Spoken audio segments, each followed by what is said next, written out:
G'day everyone, welcome back to another episode of the Australian Property Investment Podcast. I'm your host, Aaron Christie David. I run a mortgage broking business called Atelier Wealth, where we work with property investors who are looking to start out and scale up their property portfolios. And what we love to do is on their journeys, introduce them to professionals who have either tread the path, who have got clients that are on that journey as well, and just good quality people who are willing to share their knowledge, impart some insights and some info as well, which can help you on your journey. And before we do kick off, it's the disclaimer that comes out with anything related to finances, which is our discussion will be general in nature. So it's not intended to give advice.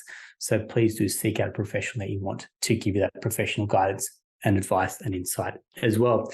Today's guest, when we usually talk about bringing people in that are best in breed, we love to say that they live, eat, sleep, breathe their trade. And today I'm really proud to bring on Bret from Bounce Financial onto the show. Ben, welcome. How you doing? Hello, Aaron. How are you, mate? Mate, I'm wonderful, thanks. You're up in beautiful Brisbane. How's life treating you? Oh, just wonderful. We're having a good summer. Usually we're having some wet seasons, but this summer's been great. So enjoying my brother's up in Brisbane. I get jealous when he sends me the photos of, being on the river and the sun shining, because in Sydney, we've kind of navigated enough rain for a lifetime. So to see the sunshine. Yes. We're attracting everyone up here. COVID has made people realize that Brisbane's the place to be. So yeah. And once you go up there, mate, you can see why. Take away like the big things like the Olympics, for example, and common games that are around the Gold Coast. But there are so many livable places, I guess, family-friendly places that have a family-friendly price tag attached to it as well, compared to, say, your Sydneys and Melbournes. And then, like we said, the weather to come with it, right? So you probably see that the shifting and changing of the guard in some of those locations and areas in and around Brizzy, right? Yeah, for sure. I've lived here for quite some time, and it's really come a long way. I think Brisbane was a very, it was a bit of a sleepy town, the sort of place, but it's a world-class city now, and it's just going to keep getting better. Correct. The restaurants, the food scene, the bars, cafe culture, it is right up there. It's definitely a very, very livable city. So, mate, I'm sure you love it up there. And I love to bring on people that have been, I'm not even going to say silly, I'm going to say wise enough to go into business partnership with their wife partner. And you've broken all the rules like we have, and your lovely wife, Cara, has joined you in building Bounce as well. So take me through, before we kind of kick off, a little bit about the story behind Bounce and what I call the 3 Ps about yourself personally, professionally, a bit about your own property side as well, Ben. Yeah, no problem. So my name's Bret. I have a financial planning firm called Bounce Financial. I do run it with my wife, much like you. We've got a couple of staff as well. Yeah. We've been around for about 8 years, and we originally got into this space because we sort of saw that a lot of financial advice, especially 8 years ago, was targeted towards retirees only. Yeah. And we sort of felt that there was a good opportunity to give advice to people like us, professional families that were navigating all those life's big transitions, like buying houses, investing, having kids. So where we really operate super well is in that space, and in people who are sort of leading up to retirement, and they're trying to figure out, I guess, how they're going to go about that. Just knowing, I guess, that retirement isn't everything. We want to make sure that we're in a house we like, kids are happy, we're going on holidays, we're doing all the fun things. That's kind of who we are and what we do. Yeah, nice. It's funny you say that retirement probably isn't the goal anymore. I think when we speak to a lot of clients, they want to get to the stage that there's a balance. Like, I want to still work maybe part-time, keep active, like mentally active especially, and have some type of getting up and going to work. Whereas I feel like the traditional models work a long time to build yourself to retirement, and then it's like, and we see it like I don't want to call it a downward spiral, but it's a real shift. Like, you go from like 0 to 100 to back to 0 pretty quickly. If you don't have hobbies, if you don't have lifestyle, if you don't have good friend support network, for example, and most importantly, financial security, retirement isn't the blissful part of life that some people were hoping for as well. And I mean, you've touched on. Yeah, we could touch on that a bit, I guess, in that, we can't take our retirement, or I like to call it financial freedom. What we're trying to do is get to a point where we have the choice on how we choose our life. And we're not necessarily, making decisions solely based for the money. We're thinking about lifestyles. That's where we want to be. But, without a plan, you can end up in a position where you don't get to sort of live the lifestyle you want at that point in life. So I guess, part of part of what we like to do is really have a good plan that allows us to live our life now, do all the fun things, but also know that we've sorted out the later. Yeah, yeah. And I feel like financial planning is going through a bit of a revival in this way, like firms and businesses like yourself, which are geared towards the younger professional market, which is, hey, look, we're not going to overlook you for the retiree market and that downsizing market is going. There's some real aspirational parts that come with financial planning, whether it's investing in shares, building a property portfolio. That's where the real value of a financial planner can come into it, around that cash flow. I think it's matured along from like that budgeting part, which is maybe what some people thought planners did, to actually go, we need that holistic advice to go in and around our property plans, in and around our share portfolio, for example, as well. And that's where we're probably really coming into the mix as well. Yeah, I think for a lot of our clients, they're in this really fortunate position where they've got a lot of options. They can upgrade their house, they can buy perhaps a holiday home, they can retire early, but they kind of can't do all of them. So what we're trying to do is find the right balance. Okay, well, we work a couple of years extra later, but we do get that holiday house, or we do the renos or something. Like, it's really just the balance. And that's the part of financial planning that I'm really excited about. Yep. Obviously, we've got shares, we've got investment properties, but that, to me, those are the tools. What we want is a strategy, which is what we're trying to build. Yeah, nice. One of the big questions that I've wanted to ask you today, and we've had a chat previously, was around property, and especially the year that we're coming to, which is 2023. More and more, you go back 18 months, a lot of our clients were positively geared, which was obviously low rates. The rental market was extremely strong. Fast forward to 2023, and now they're negatively geared to a fair tune each month as well. And now they're kind of feeling this pain, which when you feel the pain, that's obviously what the RBA was trying to get to spending, right? So it's working clearly. However, it's almost working too well to the fact that now some people are losing sleep about maybe having a couple of properties in the mix and now going, hey, look, we've got to put our hand into our pocket. Income is finite because this is what we get per month.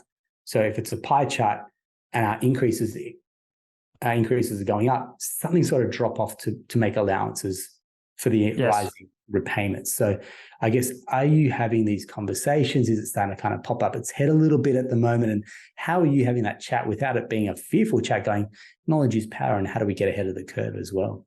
Yeah, for sure. So, you and I know that the real value in property is holding it for a really long period, right? And if you hold it for a short period, there's a lot of sales costs, there's a lot of buy costs, and you're probably not going to make very much money.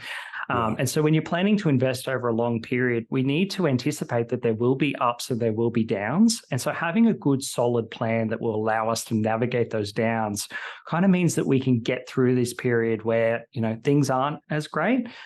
Things will get better. They always do. They always go through cycles, and things will get better, but we need to be able to get out the other side. And that's where we, I guess, look to our plan as a whole. I think we sort of had a little bit of a chat offline about, I guess, how I think about setting up a financial plan and where investment properties sort of fit into that financial plan. Investment properties for me, they're a risky endeavor. We're borrowing a lot of money. We're, speculating, particularly when we're speculating, it's like we're hoping it goes up. And there's a lot of things that can go wrong. So what we want to do is we want to make sure that every other part of our financial plan is rock solid. So that way we can weather these periods where interest rates go up a bit, maybe we pay a little extra.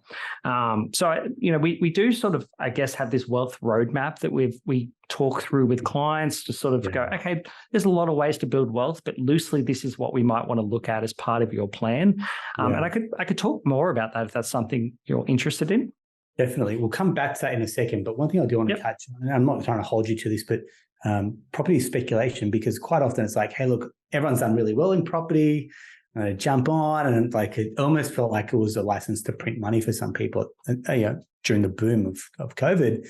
And now seeing that tide come out, and it's like that's a new concept for a lot of investors that have just always had an upward trajectory in their portfolio. Now going, we're going to come into some headwinds. So when you're talking, you mentioned that property is speculation. Do you just want to elaborate on that a little bit more? Because what I feel is it's part of investing that hasn't really got a lot of airplay as well. Yeah. So, on a podcast like this, for example, the people who come on are probably only going to tell you about all the successes they have with property. But a lot of people don't do well in property. A lot of people have issues with properties that fail for them. They lose money. It doesn't align to their goals. It happens all the time. And these people don't really get on podcasts and talk about them. I see them in my... Right? Correct. Yeah, and they shouldn't be embarrassed because investments have ups and downs, and that's just how they work. And we work out a plan. They've made the best decision based on the information they had at the time. But we always got to keep reviewing our plan and adjusting. So, a lot of people I've met, even pre-COVID or during the COVID sort of boom or whatever, had done poorly in property. People had perhaps bought in regional towns, which, they've gone down, maybe a mining town or something that hasn't performed. People who have, perhaps taken on too many properties. And so then, they've had issues where they cash flow issues, they're asset rich, but cash poor. So there's a lot of ththings that can go wrong. So we just really want to make sure we've got a good plan and the property aligns with what you're trying to achieve. I think sometimes there's a bit of you see all these articles about people having many, many properties, right? And that's not necessarily a great goal for everyone. For the certain people, that can be a really good goal and it really suits them. But there's a big difference between that person who holds 5, 6, 7 properties and the person who just has some excess money and wants to have a property on the side that they're sort of paying down with the idea of, using it for eventual retirement or early retirement, or they want to use the cash flow for it or pass it down onto their kids. Yeah, it's a really refreshing message, because quite often it's the quantity sells message. Like you look at 30 properties before 30 or 10 properties in 10 years, for example. It's like how I got to be a 1% investor, which is more than 6+ properties, for example. Like you're saying, that's the stuff that sells, and it almost creates this, what's the word? Lack of inner peace for investors that maybe have 1 or 2 properties, but they're good quality properties. Like you could have 3 or 4, but they're average in nature, but you could have 1 or 2 that are absolute rock stars, and you go, well, hang on, it's quality, not quantity as well.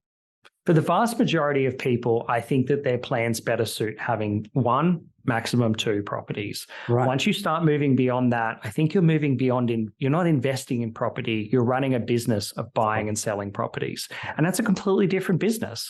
I agree 100%. And I guess the other part that it leads to, and you just touched on it before, which is asset rich, cash poor. And that's probably going to be, again, a big catch cry for this year, which is people that have a lot of their assets locked up in property. It's illiquid. Yes. And their cash flow is now suffering because they had to put extra funds into holding these properties, which, like we said, going back a little while, were positively geared, and now they're sucking money out of them. And not only has their own mortgage gone up, but now the repayments on their investment properties has gone up as well. Yeah, and it's potentially dropping in value. So it's kind of the worst year they want to sell it. I mean, we're already starting to see people under pressure looking to sell properties. Investment properties are usually the first thing to go. You're not going to sell your family home unless you have to.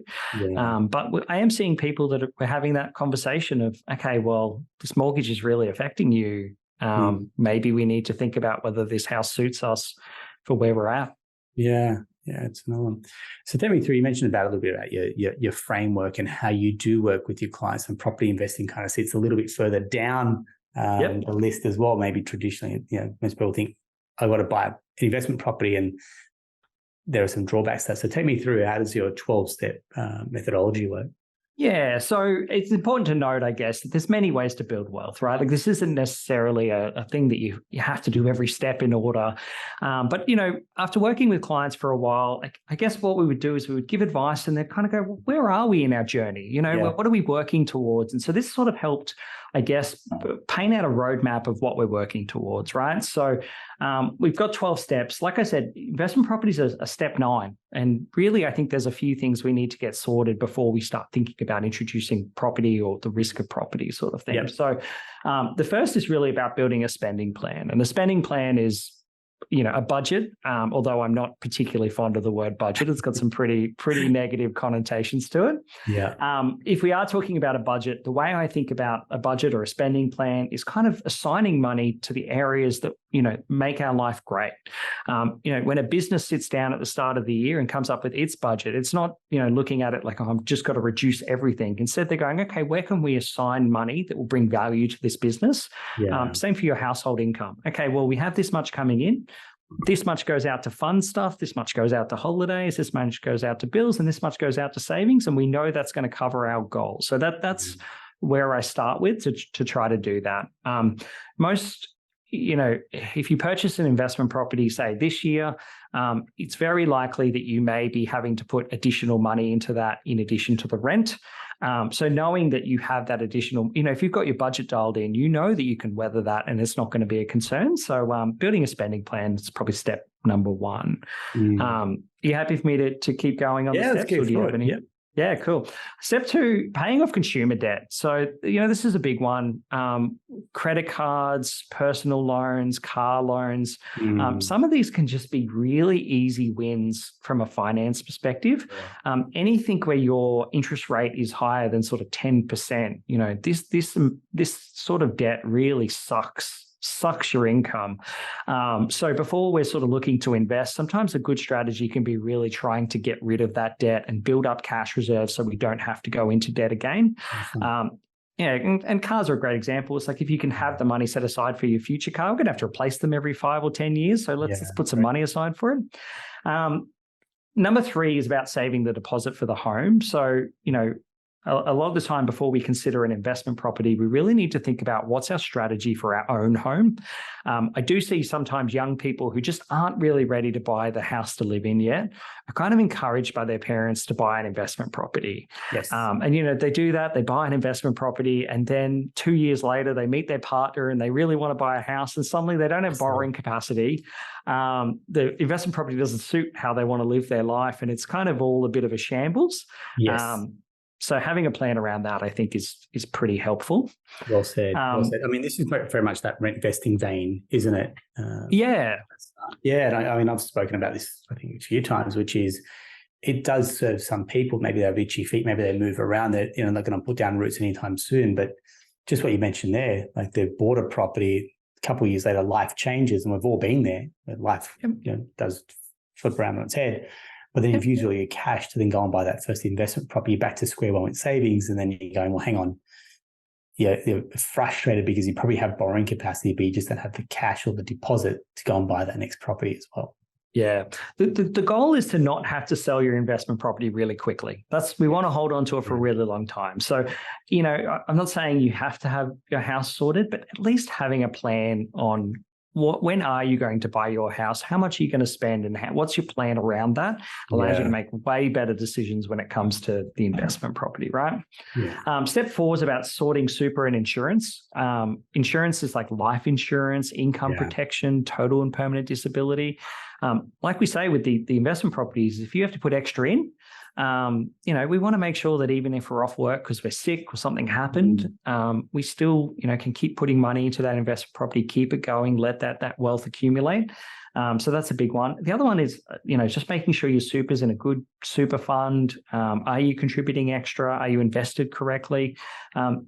You're participating in the super system, whether you like it or not. If you're employee, if you're self-employed, you've got a little bit more flexibility, but it's a great system. It's a great way of keeping your tax low. So just having a plan around that before you even start looking at investment properties can make sense.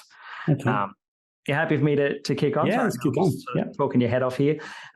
Step 5 is buying your house, or thinking about buying your house. Step 6 is potentially increasing how much you have going to super. And step 7 is having 6 months expenses sort of set aside, or an emergency fund that suits what you're trying to achieve. Yeah. And really, it's only at that point that we move into sort of step 8 and step 9, which is, either buying, starting an investment portfolio, like shares or something similar, or, looking at buying an investment property. And really what we do is look at, okay, well, which one suits what you're trying to achieve, or is it a combination of both? Yeah. Thanks very much. Really appreciate you sharing. So I want to go back a couple of steps. So one is around buying your own home. So you put that there as kind of, some people talk about it, but they just haven't got a plan around it, right? So it's like whenever we buy. So how do you then put a plan around that aspiration to own your own home as well? Yeah, really great question. So When we put together a financial plan, for example, what we'll do is we'll map out your spending plan. We'll go, okay, well, this is how much life costs to live. This is how much income you have coming in. Therefore, this is how much excess you have sort of put towards buying your own home, et cetera. What we want to do is we want to map out what's coming up in your life. So a big risk, I guess, for some younger people is they buy a house that really suits them when they've got two incomes. Yes. And then they start having children. And of course, suddenly those mortgage repayments, can be a really big deal. Yeah. So usually what we'll do is we'll map out, using software, okay, well, your income's going to drop here, then childcare is going to kick in, and then you're going to go back 3 days and map this all out to understand how much excess income we're going to have, which allows us to make better calls on how much we spend on our house. And just highlighting, I guess, that your first house doesn't have to be your forever house. We want something that's going to suit us long term, like 5 to 10 years sort of thing, but it doesn't have to be the house that we're going to settle in for the rest of our lives. Yeah. And I guess off that point, a lot of the conversation, and again, this talks to maybe how some financial mistakes do happen, is they bought that initial home, they want to then buy their next house, but keep that first one as an investment and turn that in. So naturally what they've done is they've paid down a large chunk of debt. There's, again, asset rich, cash poor, because there's not a lot of cash savings because they've used all the cash to go into paying off the mortgage as quickly as possible. And now they want to try and draw up against it to then try and buy the next home, which then ultimately means they've got a larger home loan debt and a lower investment loan debt. Is that something that you've come across with clients as well? And then how would, again, I'm not asking for advice, but what are the options that are available to people as well? Yeah, for sure.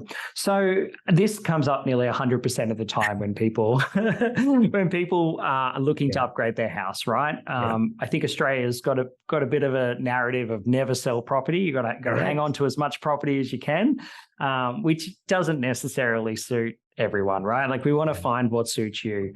Some of the conversations we have around that is initially, is your home that you're currently in a good investment property? It may suit you.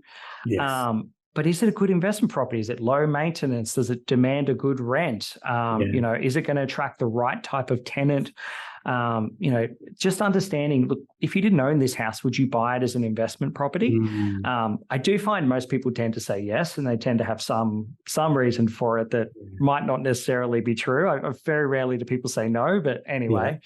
The other thing is, we've got our own biases, right? So yeah, for sure. We love our homes. Of course we do. We pick them out. Right? Yeah, for sure. So I think that's the first step. The second, and you've kind of alluded to it, is you can kind of get some negative tax consequences by doing this strategy where you turn your existing home into an investment property. And where that really kind of kicks in is when you've paid down your house a lot. And so then when you do buy your primary residence, you've got a lot of debt on the primary residence. You don't have a lot of debt on the investment property. And so from a tax perspective, you can't write off as much of that debt. So I guess if you are thinking about turning your home into an investment property, it's good very early on to have that as a plan, to have an offset account set up, and not be putting additional money onto the home loan. And this is the big issue, I guess, too, with rent vesting. There's some tax disadvantages of rent vesting, which I think sometimes people just kind of ignore and skirt over.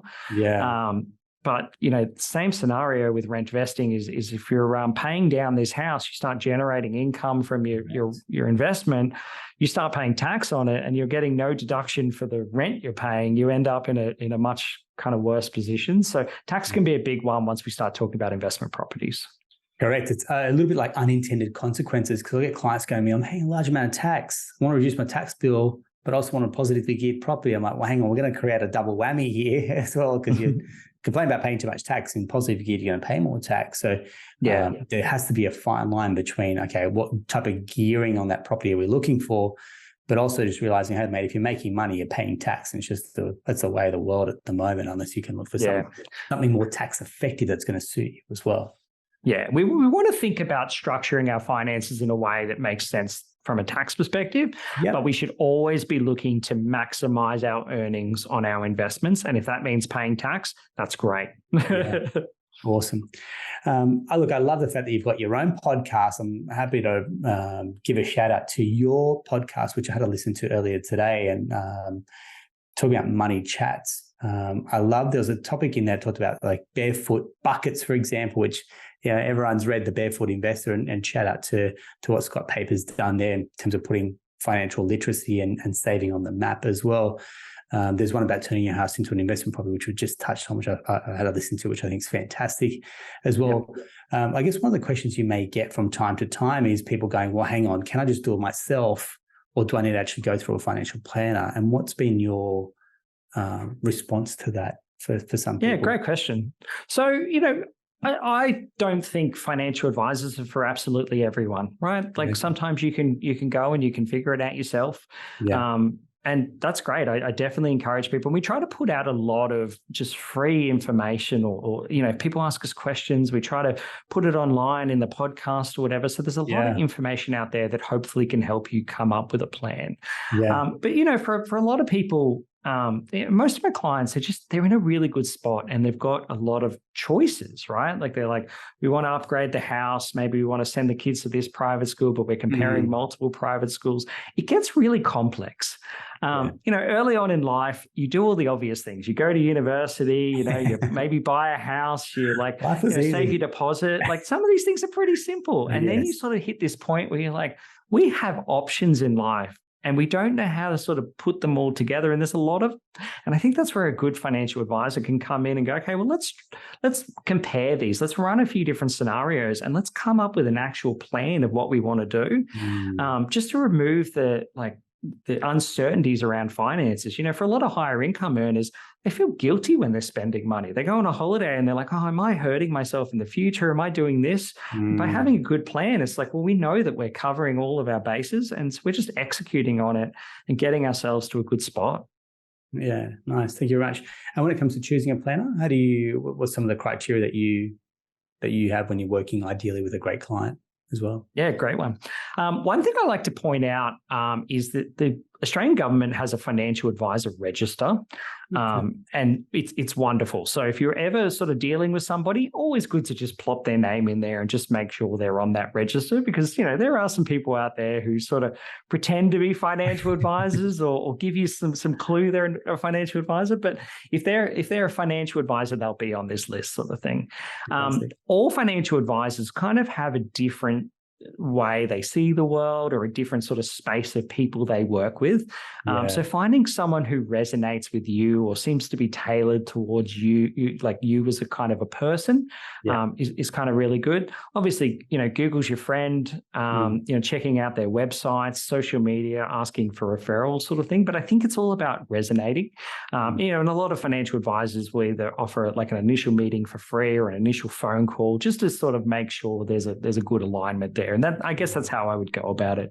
Yeah, very nice, Ben. Thank you very much, mate. I really appreciate your time. I really appreciate you sharing your knowledge and insights with us, mate. So for anyone that's looking to have a chat with Ben or find out more about Bounce Financial, we'll include details to your website, also to your podcast, which I think has been a great resource as well, and to your website and socials, mate, which I think will be very, very handy. And I think this year is a year where, if you talk about kind of tightening the purse strings, but where do you put an investment into it? I feel like an investment into yourself, being your own greatest asset into your wealth creation. It may seem contrary when people are trying to pull back to spend a little bit on a planner, but I'm like, it is a good investment if you find a great planner that's going to help you grow that wealth rather than having that limited mindset. It's going, well, hang on, I'm going to spend a little bit, but it's going to actually help me make my money work for me as well. Yep. Yeah. Ben, we'll say thank you very much for your time. Have a wonderful 2023. I hope it's successful for you and your family, mate. I want to say thank you again for joining us. Wonderful. Thanks for having me. My pleasure. That's a wrap for another episode of the Australian Property Investment Podcast. If you found it helpful, feel free to leave us a review, or even better, drop us a question if you've got a burning thought or desire that you want answered. And we'll love to help you on your questions as well. That's a wrap. We'll talk to you next time. Thanks.